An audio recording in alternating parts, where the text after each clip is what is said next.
Recent accounts from individuals described as close to the palace depict a period of intense internal discord within the British royal family centering on King Charles III, Queen Camilla, and Princess Anne, the Princess Royal. Those reports characterize the episode as a complicated struggle for influence and authority, anchored in long-standing grievances, intergenerational wounds, and competing visions for the monarchy's future. They portray a 75-year-old sovereign caught between personal loyalties and constitutional obligation and suggest he has been placed under significant emotional and institutional pressure. The narratives emphasize a mixture of private coercion, deliberate maneuvering by senior family figures, and an urgent effort within Buckingham Palace to constrain reputational damage and manage public perception, all contextualized against the enduring and unresolved legacy of Diana, Princess of Wales. At the core of many of these accounts are alleged sensitive materials, most prominently a handwritten letter and an audio recording said to be in Queen Camilla's possession. Those items are described as relating to scandals from previous decades that, if disclosed, might complicate the carefully cultivated image of King Charles as a stabilizing, modernizing sovereign. Reporters and insiders stress that these claims are unverified. The existence of the documents and the content they might contain have not been confirmed independently. Nonetheless, the suggestion that such material could be used as leverage inside the palace is recurrent in the accounts, creating a portrayal of a household in which private history has become political currency. One particularly detailed account describes the king away from public view, becoming so distressed that he wept while pleading for more time to address the crisis. Queen Camilla's public silence in this telling is interpreted not as passivity, but as a deliberate strategic posture intended to shape outcomes from behind the scenes. Observers remain unsure whether the alleged demands driving the pressure relate to finances, a reallocation of influence, specific privileges, or some combination of these. The speculation persists because the sources do not disclose precise objectives. Whatever the precise facts, coverage of this reported conflict has intensified scrutiny upon the institution.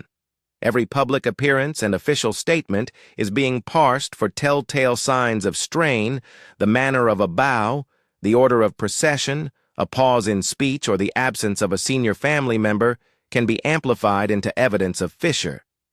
The atmosphere created by these reports underscores the delicate interplay between private relationships and public duty that defines the monarchy. Familial loyalties, constitutional responsibilities, and the preservation of royal dignity are presented as competing claims that must be reconciled if the crown is to maintain its authority and public legitimacy. To understand why the present situation as described by insiders is so fraught, it is necessary to revisit the historical backdrop, the long, painful, and highly publicized entanglement involving Charles Camilla and the late Diana, Princess of Wales. Their intertwined story, once an almost daily focus of global media attention, is described in these accounts as the foundation upon which current tensions have been assembled. When Lady Diana Spencer married the then Prince Charles in 1981, the wedding was staged and received as a modern fairy tale, a televised ceremony watched by millions, and a public embrace of the youthful couple. Yet the private reality of the union diverged sharply from that image. From the earliest years, Diana is reported to have experienced isolation within the rigid and hierarchical structures of royal life.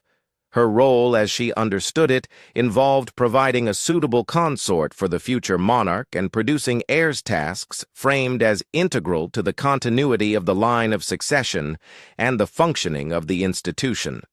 The emotional cost of those expectations and the constraints of palace protocol are central to the narrative of her unhappiness.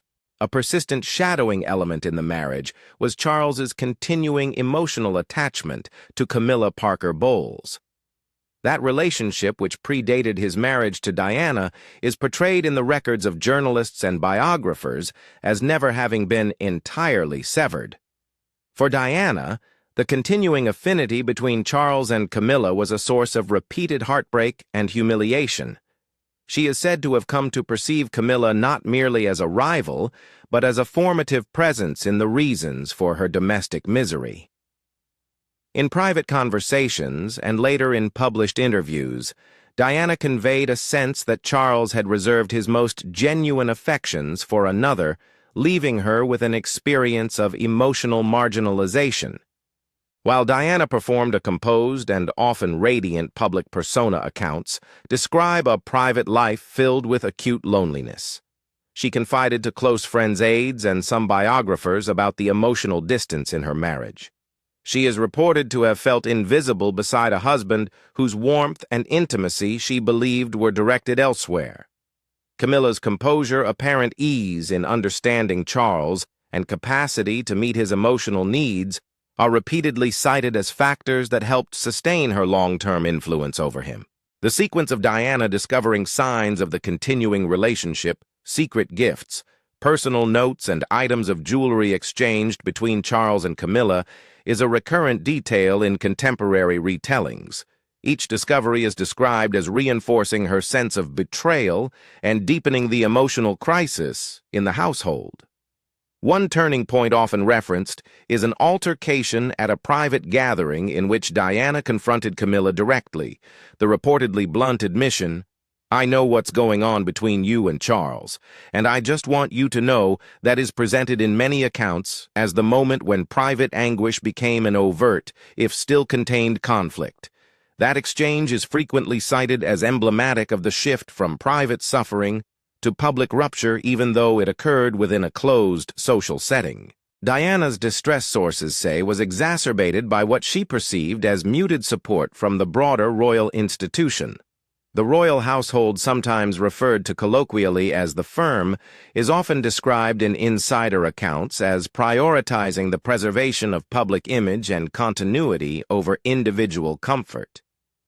That institutional priority, combined with the strictures of protocol and the reticence of courtiers, is said to have left Diana feeling compelled to internalize much of her suffering for the sake of stability.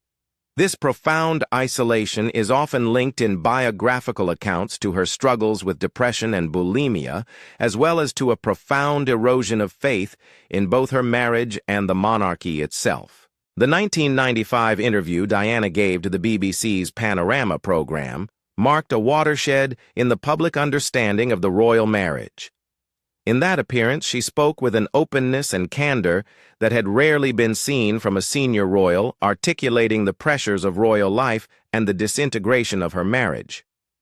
Her now iconic remark, "Well, there were 3 of us in this marriage, so it was a bit crowded," is widely regarded as a blunt confirmation of the rumors that had long circulated in tabloids and court circles. The interview prompted global shock. It punctured the cultivated image of harmony in the royal household and forced both the institution and the public to confront a more complicated truth. Diana's forthrightness and evident pain attracted broad public sympathy and helped to reframe the conversation about the monarchy, its human cost, and its accountability. Throughout the period that followed, Camilla did not disappear from public life. She remained a steady presence at Charles's side and in social circles, steadily reinforcing her position. The persistence of her relationship with Charles converted what might otherwise have been a private rivalry into a contest over influence, public honor, and the very definition of acceptable behavior for royal partners. Accounts that link that earlier history to current tensions portray the dynamics not merely as matters of interpersonal betrayal, but as embedded in institutional struggles over legitimacy, tradition, and the future composition of the royal household. Diana's sudden death in a car crash in Paris in 1997, occurring less than a year after her divorce from Charles, added a tragic and unresolved dimension to the narrative. Her passing remains a point of enduring public interest, and it deepened the emotional and symbolic complexity surrounding the royal family. In many retellings, her death is described as leaving an aching void and codifying her status as a beloved, tragic figure whose life and the circumstances of her suffering continue to shape perceptions of the monarchy. Some reports suggest that in her final months, she had experienced a degree of renewed hope and well-being. Whether that hope would have matured into a different future is, of course, unknowable. Nonetheless, the memory of Diana and the unresolved questions about how the institution responded to her distress are repeatedly invoked in accounts that seek to explain why historic grievances might resurface decades later. Decades after those events, recent unverified accounts describe a dramatic sequence that allegedly brought those old tensions back into a new public confrontation. According to the sources, a striking incident unfolded in a wood-paneled chamber of Parliament. Princess Anne, referred to by her official designation as the Princess Royal, is said to have taken the extraordinary step of announcing the immediate revocation of a series of honorary military and royal titles held by Queen Camilla. The description of this scene in several accounts evokes a moment of high theater and constitutional gravitas. In these reports, Princess Anne is portrayed as standing before assembled officials and making a brief but decisive declaration. The reported words attributed to her were, "Camilla will be stripped of all honorary military and royal titles, effective immediately." Those in the chamber are said to have reacted with stunned silence and audible gasps, while Queen Camilla, reportedly seated behind the main bench, appeared frozen with shock. King Charles and Prince William are described as not being present for the announcement. Whether the scene developed precisely in this manner cannot be corroborated independently. The reports are rooted in anonymous insider testimony and should therefore be regarded as alleged rather than established fact. If true, the move as described would have been both symbolic and substantively consequential. The titles identified are not merely ceremonial labels, but represent formal ties between a senior royal and the nation's armed services, charitable institutions, and civic bodies. The specific roles allegedly rescinded include, among others, honorary colonelcies of several regiments, patronage of the Royal Army Medical Corps, honorary air commodoreships at RAF Halton and RAF Leeming, and the role of Commodore-in-Chief of the Naval Medical Services. Each of these roles carries with it expectations of representation at parades and commemorations, formal affiliations with service units, and a public face for the Crown's relationship with different aspects of national life. The removal of such positions would therefore alter not only a person's ceremonial responsibilities and public schedule, but also how the monarchy engages with key institutional partners such as the military and medical services. Understanding why those positions matter requires some contextual detail. Honorary military appointments, for example, are traditional recognitions of a royal's link to a regiment or service. They are intended to symbolize mutual respect and moral support, to maintain the historical bond between the Crown and the armed forces, and to offer public continuity across generations. Patronages of charities and professional bodies perform a related function. They provide an authoritative endorsement that can assist fundraising, raise awareness of causes, and confer prestige on organizations that rely on public trust.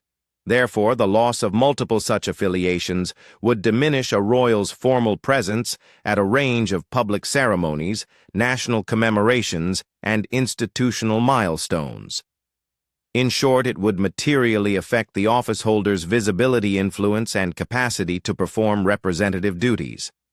The alleged revocation of titles also has a more subtle symbolic dimension.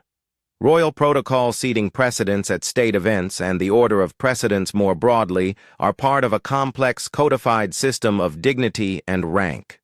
Alterations in those arrangements can signal reconfigurations of favor, legitimacy, and seniority within the family.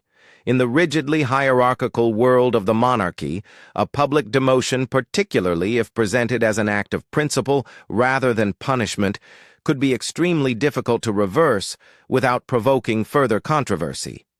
The accounts emphasize that in such a world, a public change in status is not comparable to a private disagreement. It is an institutional signal that reverberates across national ceremonies, diplomatic engagements, and the ways in which the royal family is seen to represent the state. Those reporting the Parliament scene attribute to Princess Anne a motivation framed as principled rather than personal.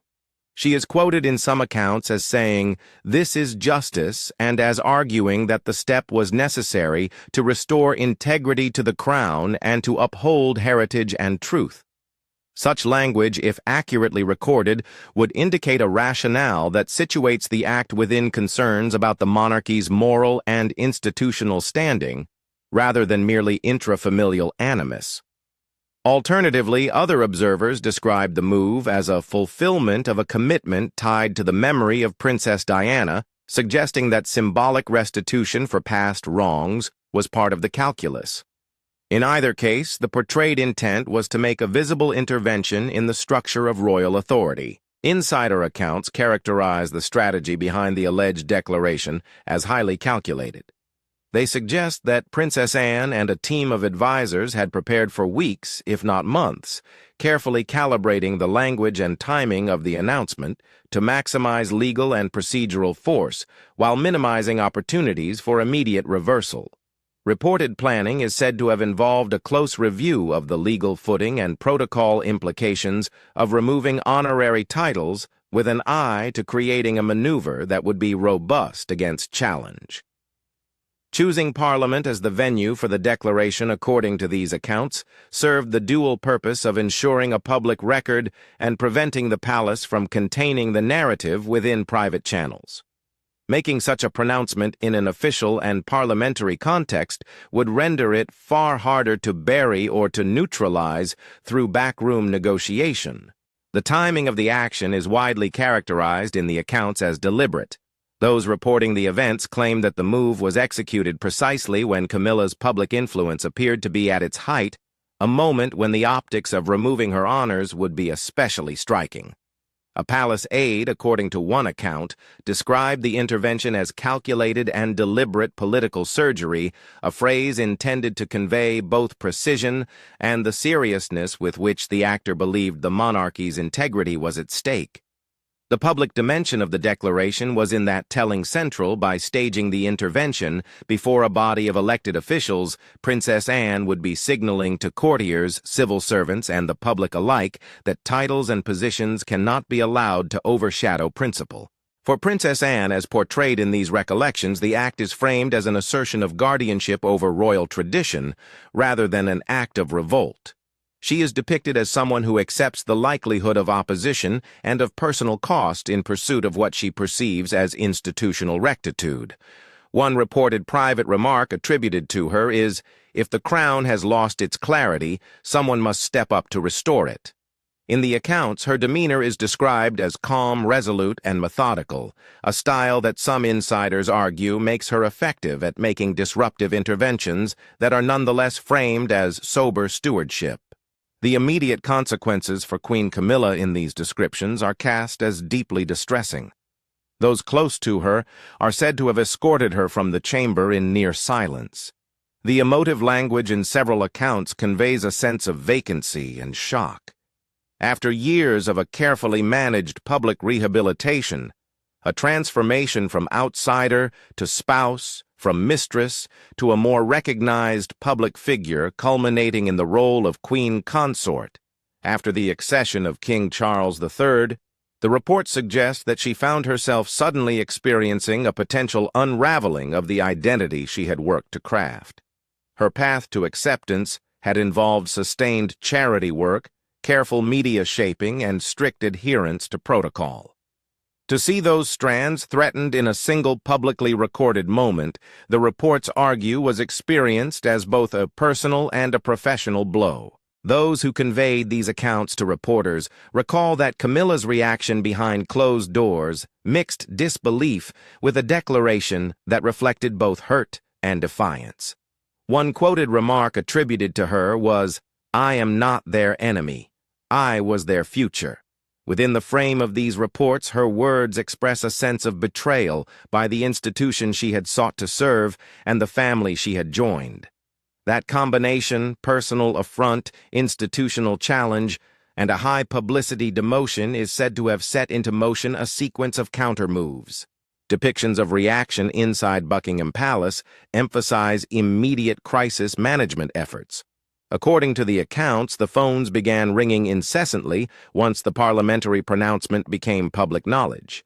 Senior aides are said to have convened emergency meetings to assess legal exposure, diplomatic ramifications, and communications strategy. The communications team reportedly drafted statements, legal advisors examined possible courses of action, and the public relations apparatus attempted to impose a narrative that might contain reputational damage. The crisis, as described, migrated quickly from a private family dispute to a matter with national constitutional resonance. The prospect of a senior royal rescinding titles from another senior royal without clear evidence of the monarch's endorsement raised questions about proper procedure, the limits of individual authority within the family, and the potential for institutional ruptures. Media coverage unsurprisingly intensified. Reporters and broadcasters seized upon the drama, commentators drew parallels with past constitutional crises, and social media channels amplified the most sensational elements. Some observers, according to the reports, suggested that Princess Anne had acted heroically to defend tradition.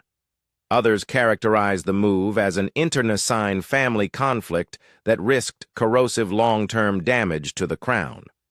Inside the palace, factional alignments are said to have begun to emerge. Some courtiers and senior staff reportedly rallied behind the idea of defense of tradition, while others concentrated their energies on protecting Camilla's position and the continuity of the monarch's household. For King Charles, the situation is framed as uniquely fraught. Reversing Princess Anne's alleged action might be interpreted as capitulation or as weakness. Condoning it could look like disregarding the dignity of a senior member of his household. Either course in the accounts seemed fraught with peril. Faced with the reported humiliation and the prospect of enduring reputational damage, Queen Camilla is characterized as moving from a state of emotional dismay to one of strategic counteraction. Consultations with legal advisors and with trusted aides, according to the narratives, became her immediate priorities. Where earlier she had been portrayed as silent and composed in this phase, she is said to have shown a steely resolve. One reported remark attributed to her is, "They think they can erase me. Let us see what they can endure next." In the accounts, that expression functions as a transition from victimhood to agency. A central element repeatedly invoked in the reports concerns the alleged cache of letters, documents, and other items that Camilla is said to have preserved, the same materials that earlier anchors had suggested might have been the subject of internal coercion. Those who recount the story describe the collection as comprising personal correspondence, notes, and possibly other recordings that point to promises or informal understandings among senior figures in the royal household.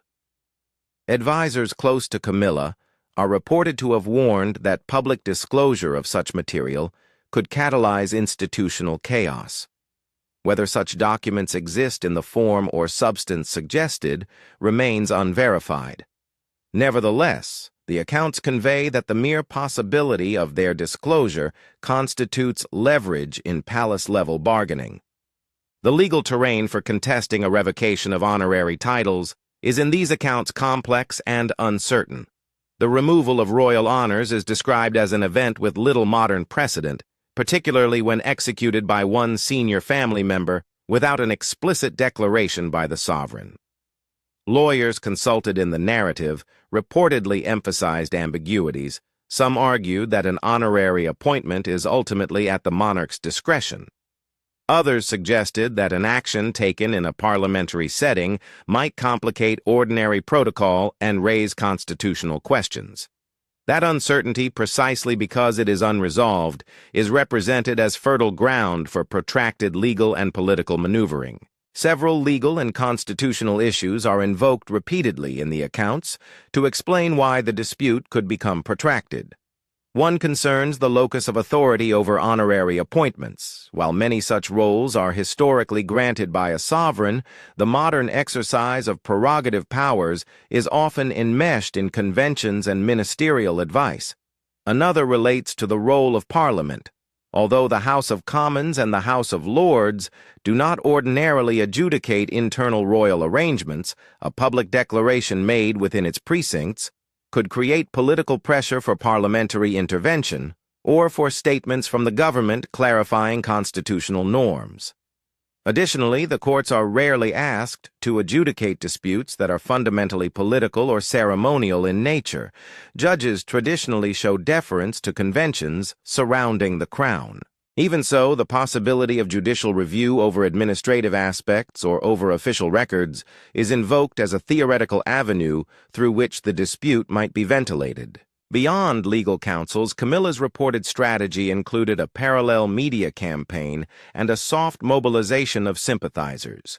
Military veterans, leaders of charities she supports, and a number of lesser public royals are described as rallying to her cause, offering statements of support, or reminding the public of her extensive philanthropic work. Crucially, many of her supporters emphasized the public backing she had received from the late Queen Elizabeth II, who prior to her death had reportedly expressed a wish that Camilla be known as Queen Consort.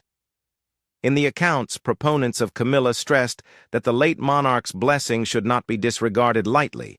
The argument cited is that the imprimatur of Elizabeth II confers a legitimacy upon her role that cannot be casually undone. That position, when made public, is said to have formed part of a broader narrative repositioning Camilla as a wronged figure whose long service and resilience deserved recognition rather than repudiation. The reported dynamics leave the monarchy in a state of palpable uncertainty. King Charles, entrusted with a role defined by constitutional duties and public representation, is portrayed in these accounts as facing difficult choices. Any decision he makes to endorse, to reverse, or to broker a compromise would carry implications not only for his household's stability, but for public confidence in the crown's impartiality and dignity. For his heirs, the situation is similarly delicate. The Prince and Princess of Wales. William and Kate are said to be maintaining public duties, carefully projecting continuity. Privately, however, the strain is suggested to be visible. Their strategic reticence, a refusal to comment publicly, is presented as a conscious attempt to preserve stability and to prioritize the monarchy's reputation over family dynamics. The ripple effects of the reported crisis, according to insider accounts, extend beyond Britain's shores. Commonwealth leaders who maintain constitutional relationships with the Crown are said to have made quiet inquiries about the sovereign's representative authority and the stability of the royal household. Diplomatic concerns reportedly center on questions such as who speaks for the monarchy. How might shifts in senior royal roles affect state visits and ceremonial engagements? And what consequences, if any, might there be for succession planning or constitutional ceremonies? Even the codename Operation Menai Bridge, a reference to the institutional plan for the transition of sovereignty, has been mentioned in these accounts, not because of any imminent physical health crisis afflicting the monarch, but because the perceived weakening of institutional cohesion raises anxieties about whether contingency planning will be sufficient to preserve continuity in a period of political turbulence. Within the frames constructed by those who have advanced these reports, the principal participants have assumed distinct postures. Queen Camilla is described as quietly consolidating protections and marshalling legal and public relations resources. Princess Anne is presented as a self-styled guardian of tradition who is prepared to enact bold public steps to restore what she regards as the monarchy's moral compass. And King Charles stands between them, seeking to reconcile family loyalties, constitutional duties, and the imperative to preserve the crown's dignity. The coming weeks and months, according to the narratives, will be decisive in shaping how the public, the media, and the global community interpret the monarchy's resilience. The accounts emphasize that this episode is not merely a private quarrel with tabloid salience, but a matter with the potential to change the institution's public face and its functioning. The monarchy's central goal, as expressed in multiple depictions of this situation, remains its own survival and the preservation of public trust. Achieving that aim, however, may require difficult choices, transparent processes, and perhaps, above all, a willingness among senior royals to prioritize the institution's long-term integrity over immediate personal advantage. To appreciate the scale of the potential consequences, the accounts invite attention to several intersecting arenas of consequence. First, there is the operational impact on public duties and schedules. Honorary military appointments and patronages structure a senior royal's calendar. They provide the basis for annual visits to regiments, for attending commemorations such as remembrance events, for presiding over award ceremonies, and for hosting official receptions. Disruption to those roles can create gaps in ceremonial coverage and force other members of the family or officials to step in, reshaping the visible distribution of duties. Second, there is reputational risk. The monarchy's durability rests heavily on public perceptions of dignity, impartiality, and continuity. A dispute that is publicly framed in moral terms, a claim that the crown requires restitution, or a cleansing of tainted honors, risks reframing public debate about the monarchy as an institution that tolerates or conceals wrongdoing, rather than as a neutral, stabilizing presence above party and personal interest. Third, there is the constitutional question of precedent. If one senior royal can publicly rescind the honors of another without widely accepted process, the action could be invoked in future by other actors seeking to alter the balance of influence within the family. That risk, as described by various insiders, could embolden future unilateral acts and thereby weaken the informal conventions that have historically governed royal conduct. Fourth, there is the geopolitical dimension. Commonwealth realms, dependent territories, and foreign states rely on predictable forms of representation. Shifts in senior royal status can complicate existing plans for state visits, for ceremonial roles at embassies, and for the personal recognition extended to foreign militaries. Taken together, the accounts suggest a wide range of possible reactions and trajectories. One scenario involves reconciliation through mediated compromise. Senior officials within the palace, acting with the advice of the Prime Minister's office, and possibly aided by elder royals and experienced courtiers, might broker an arrangement that preserves Camilla's dignities while addressing public concerns through symbolic gestures. A second scenario would unfold as a drawn-out legal and constitutional contest with debates across Parliament, the judiciary, and possibly within Commonwealth governments about the processes by which honors and patronages are allocated and withdrawn. A third, more destabilizing scenario would see public recriminations, fragmented loyalties within the household, and a sustained erosion of public trust that forces a larger conversation about the future of the monarchy itself. Responses from political leaders and officials, as described in the accounts, are delicate and cautious. The British Prime Minister and senior ministers are said to be mindful of the constitutional boundaries, while government can comment on matters of public interest and on the functioning of state institutions. It traditionally avoids involvement in the private arrangements of the royal household unless constitutional conventions are at risk. Even so, ministers are portrayed as acutely alert to the political costs of prolonged controversy.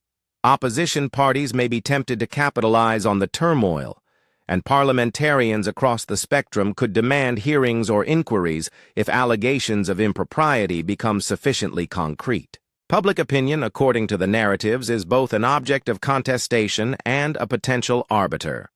Polling shifts can be swift in moments of heightened media attention.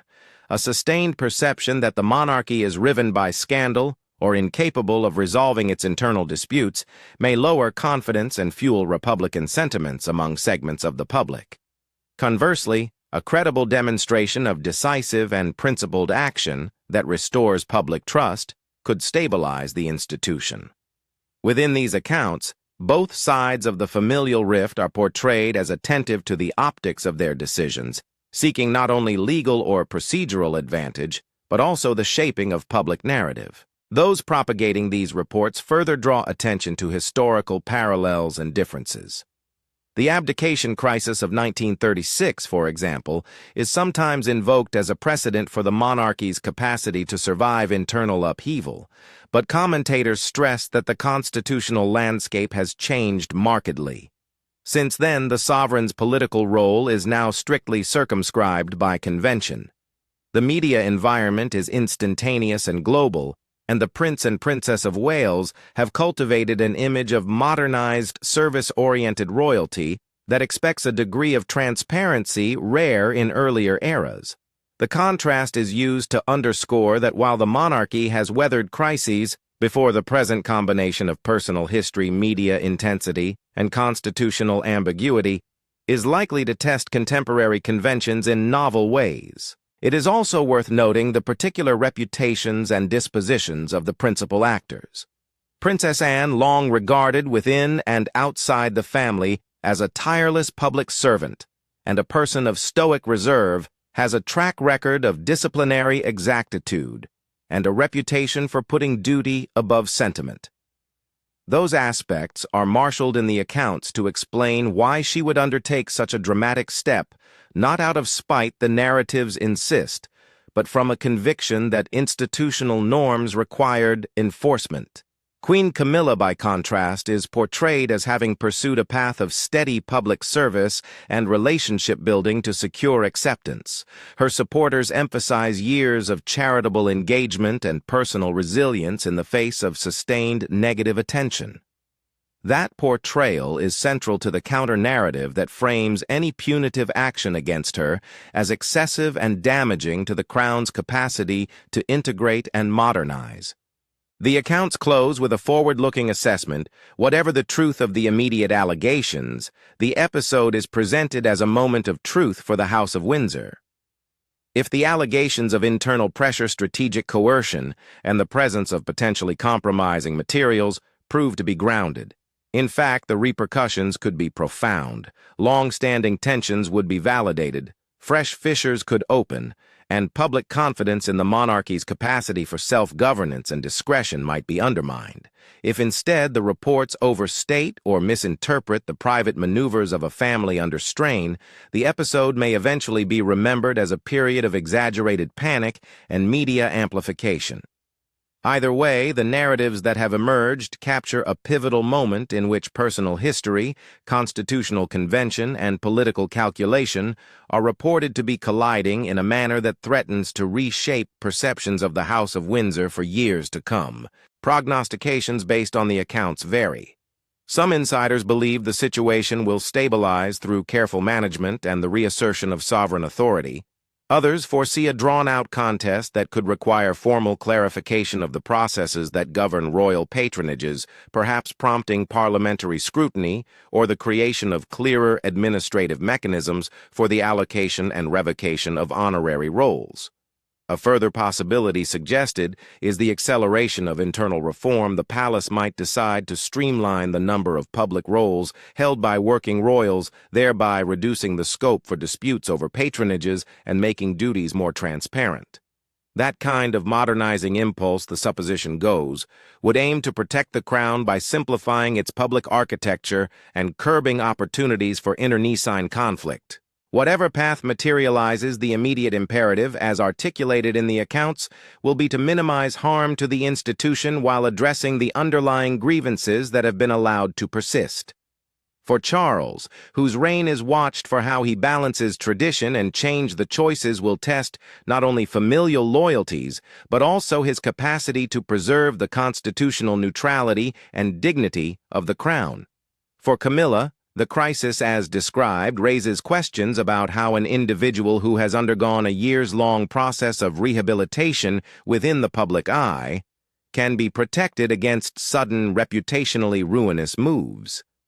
For Princess Anne, should the reports be accurate, the episode will crystallize an image of a royal willing to take dramatic steps in defense of perceived principle, a posture that may win admiration from some quarters even as it deepens familial wounds. Finally, for the public and for constitutional actors, the episode serves as a reminder that monarchy, unlike many other institutions, fuses private family dynamics with public responsibilities in a way that leaves its fortunes vulnerable to personal history.